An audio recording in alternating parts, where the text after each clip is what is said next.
Mr. Stafford, in your written testimony, you referred to union bosses 7 times. I'm interested to, perhaps you could share with me your definition of union boss.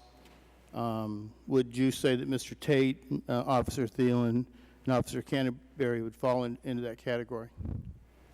Assuming, I don't know what your definition of a union boss is. I would say the definition would be the folks that are at the head of pushing legislation like this. So you think it might be better if you referred to them as the presidents of their local unions and the leadership within the union? You think that wouldn't be quite as inflammatory? If that would make the object of the committee go back to whether or not this is a good thing for Congress to do and whether or not it's overriding state law, sure. Well, I think we can argue the merits of the bill. Let me just say, I think we can argue the merits of the bill, but I think and I suppose I would fall into that category too, since I happen to have been a former president of my local union and a steward there.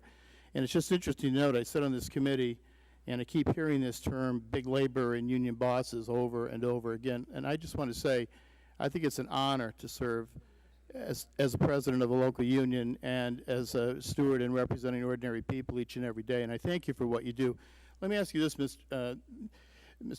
Stafford. You said this bill would, quote, force monopoly bargaining on every police and firefighter. But the bill provides that unions will only be established in places where a majority of officers or firefighters choose to form one. Is that correct? I believe that's true. However, I'm just okay. So can you point to anywhere in this bill that would force a union into existence against the wishes of the majority of the safety officers? Against the majority, no. But what about the other 49% of the police and firefighters that didn't? Can I finish my answer? Well, all of us are elected here by majority. I would assume that wouldn't the majority rule? I mean, if the majority of these folks want it, you find a problem with that? Yes. You do? Okay. Mm-hmm.